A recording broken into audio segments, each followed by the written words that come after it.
Hello everybody, CVH here with BetweenTheLanes.net, and today we are finally bringing back the card analysis series.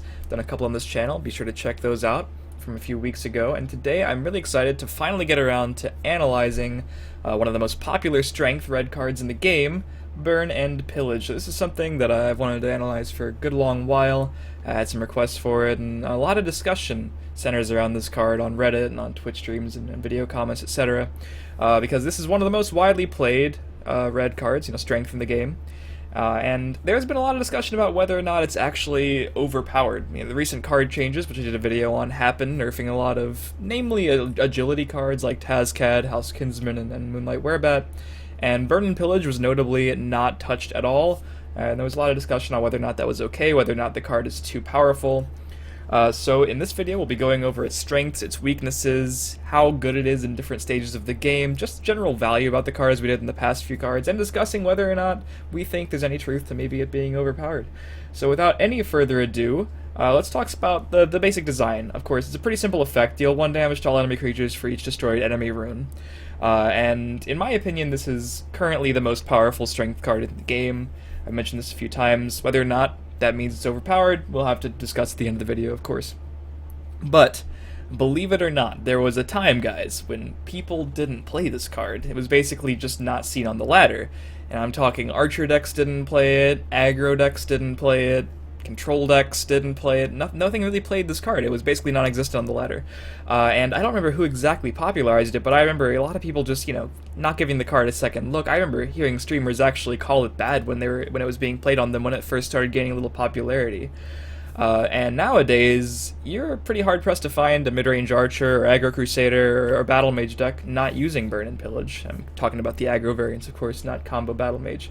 But yeah, this card is extremely powerful if your game plan revolves at all around breaking runes, and as there are no true control decks using strength right now, that pretty much boils down to just about every single deck using the color. So, in order to accurately analyze this card, before we do that, I do want to say that a good point that has been made up a lot of times is that, as strength is a very aggressive attribute, the card design of this card actually fits very nicely, and it's good flavor along with the color. So we should, give the card that at least, that, it's rewarding you for breaking runes, and that's important in a game where prophecies are going to dissuade you from breaking runes a lot of the time, in certain decks especially. So in order to accurately analyze the power level this card usually has, we kind of have to, because this card is not a very static effect, it does something different depending on how the game has progressed up to that point. So we have to kind of look at it as such, and I have some examples of cards that it sort of compares to at different levels of power throughout the game. Of course, if you break no runes, it does nothing. So you draw this card on turn 6, and for whatever reason, either your deck isn't very adept or consistent at breaking runes in the early game, or your opponent just got a better start than you and bum-rushed you out the gate, maybe because your hand was filled with Burn and Pillages and other high-cost cards at the top end of your curve. Either way, if that happened and you had broken no runes up to that point, this card literally is uncastable, and that's something you can't really say about, I think, just about any other card in the game besides maybe items if you don't have any creatures on your side of the board. So that's something. It's already a 6-cost action, and there are definitely game states where you can't actually play the card. And of course, even if you've broken a rune, it's weaker, of course, the less aggressive you have been up to that point. With that being said, the first power level, outside of not being able to cast the card at all, is simply dealing 1 damage to all enemy creatures for each destroyed enemy rune, which is 1, and that is Fireball. That's basically the equivalent of a Fireball. I say basically because Fireball also hits your opponent's face for 1. We can talk about that more with Burn and Pillage in a bit. So yeah, Fireball, pretty non-existent on the ladder, pretty non-existent in Arena, not a very strong card, not something people want to dedicate deck slots to.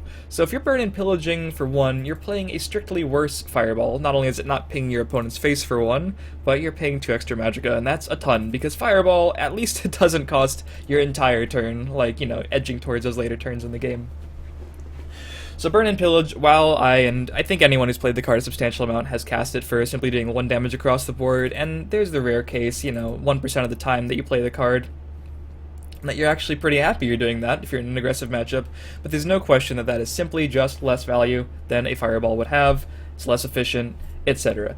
So moving on, there's not really a good comparison to it dealing 2 damage to all enemy creatures for each destroyed enemy rune, but if we look at, the relative magic costs of these two cards, we can basically say that, when it's dealing 2 damage to each enemy creature, that's kind of that's kind of average, for a 6-drop card. We're like it's not, really too powerful. I don't think people would really go out of their way to play it in a lot of these aggressive decks, but maybe it would fit in this like some slower strength decks. But when it really starts getting powerful is when you've broken 3 runes. And a good comparison to that would be Ice Storm.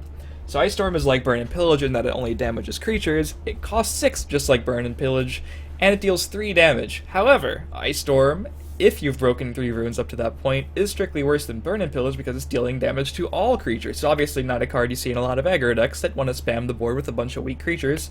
You don't want to play Ice Storm and just destroy them all for your opponent and save them some time and effort.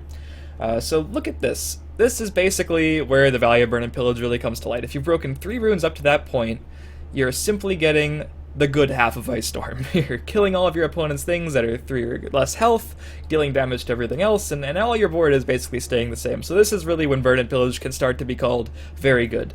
However, it is kind of, it's balanced out by this point by, you having to actually break the runes. That's a tall order by turn 6. You have to be playing a deck dedicated to breaking runes. With Ice Storm, you can just sort of slap it in any blue deck, turn 6 rolls around, and it's a playable card in your hand.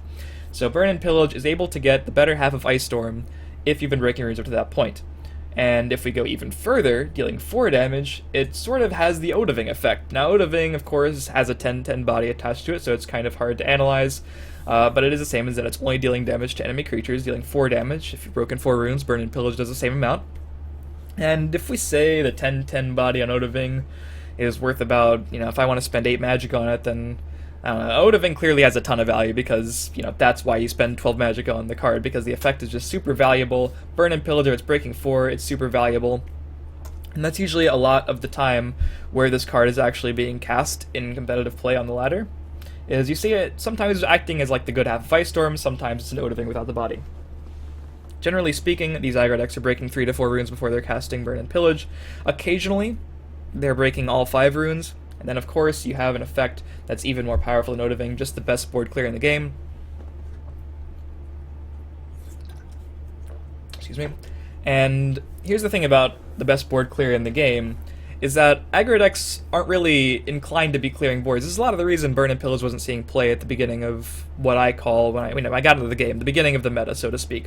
Is because people looked at the card and they're like, okay, sure, it can clear a good amount of the board, but aggro decks don't really care about clearing the board, even if it's just your opponent's creatures. Sure, I'm sure it's fine, but they didn't really want to dedicate slots to something that didn't seem like the main point of an aggro deck. But when you're clearing the board in such an efficient way for 6 Magicka, what that's doing is allowing you to actually push more damage. In a way, even though it doesn't hit face, it's still enabling you to deal damage to the face, because at a certain point, if you're up against any other deck that's trying to do basically the same thing as you by either pushing damage, like counter-pushing to your face, or they're trying to clear your creatures with their creatures, Burn and Pillage is going to negate any of that. So if you're getting to a point in the game where both people are developing substantial board states, you're getting kind of close to killing your opponent, but they look like they could be threatening lethal any number of turns from now as well, a Burn and Pillage is going to set them so far behind that you will definitely be able to win before they do. If your opponent is trying to play the stabilize plan and then eventually clear your board with some of their guards or some things they've built up to counter your things, Burn and Pillage, of course, is going to get right in there and stop that. A lot of the time, as an aggro deck, you're developing creatures in the shadow lane. Your opponent has no choice but to develop their own creatures in the shadow lane unless they have targeted removal. Otherwise, to then trade with yours after your creatures have already attacked. Burn and Pillage is going to clear those things before they have any chance to be impactful.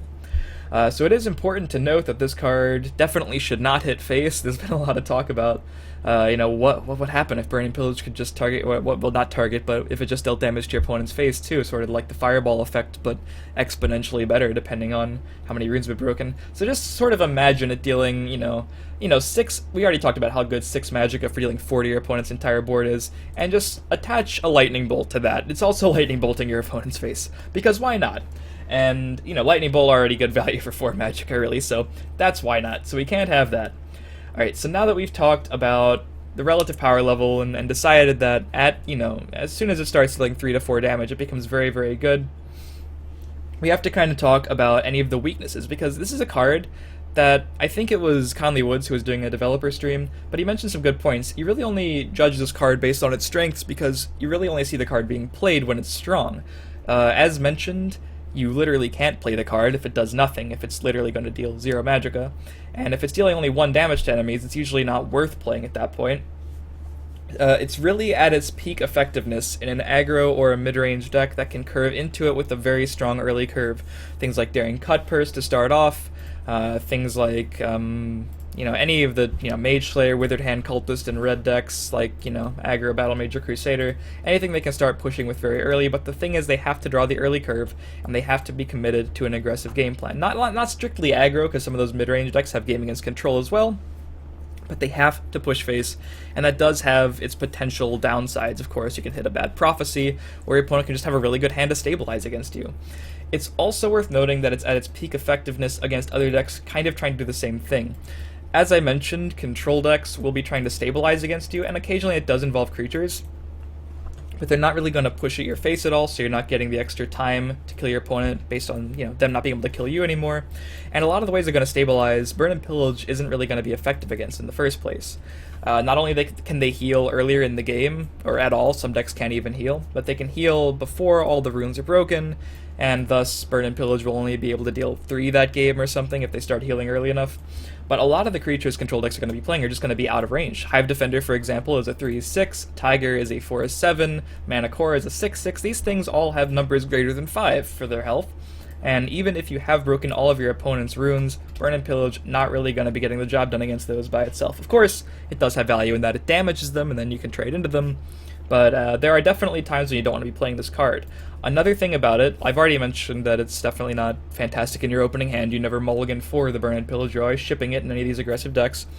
But when you're playing against a deck that is started to stabilize, no matter what aggressive deck you're playing, this card does get better as the game goes on, obviously, because you're breaking more runes. But there is a time when you definitely don't want to see it later in the game.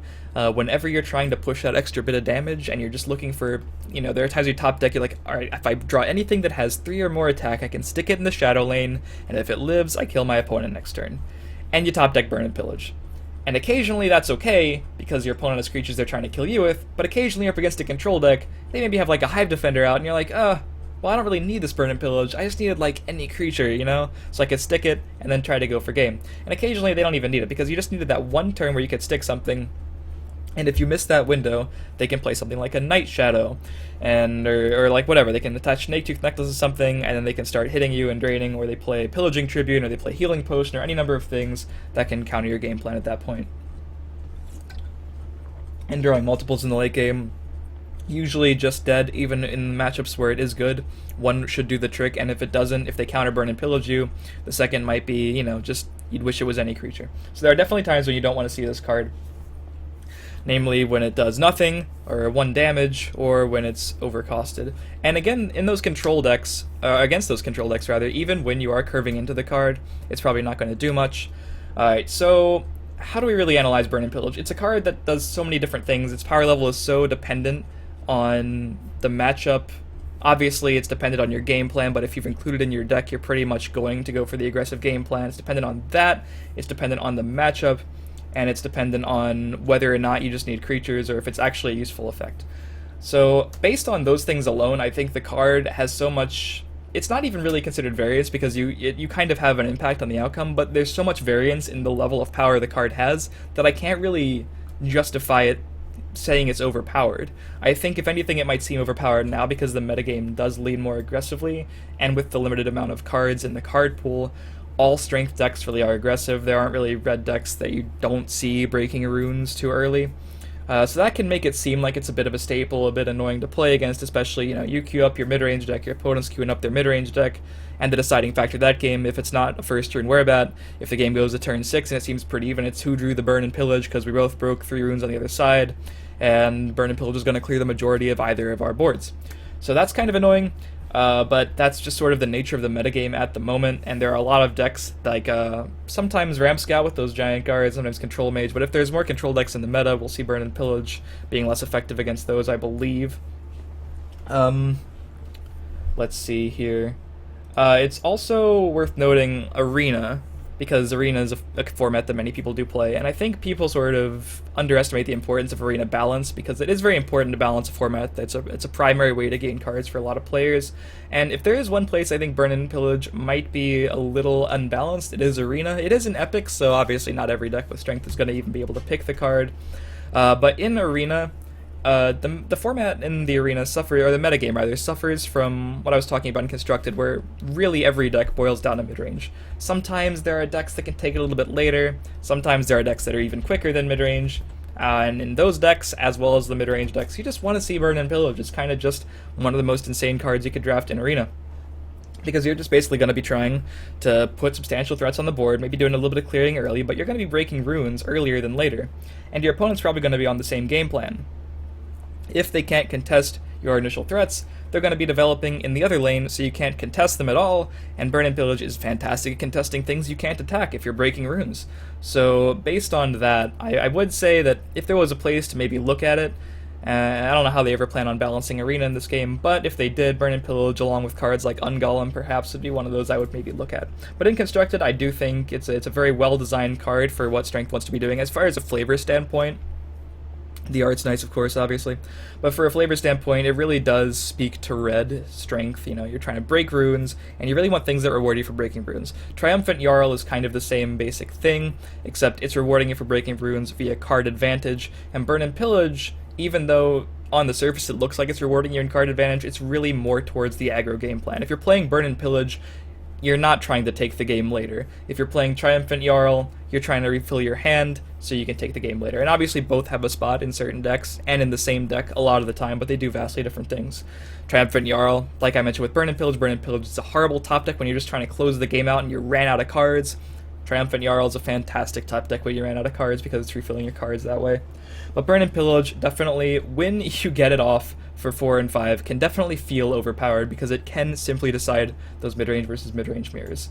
Does that mean it's overpowered? I personally don't think so. I think it's a card that I could have seen gone to 7 in the recent card changes. I still think it'd be very good.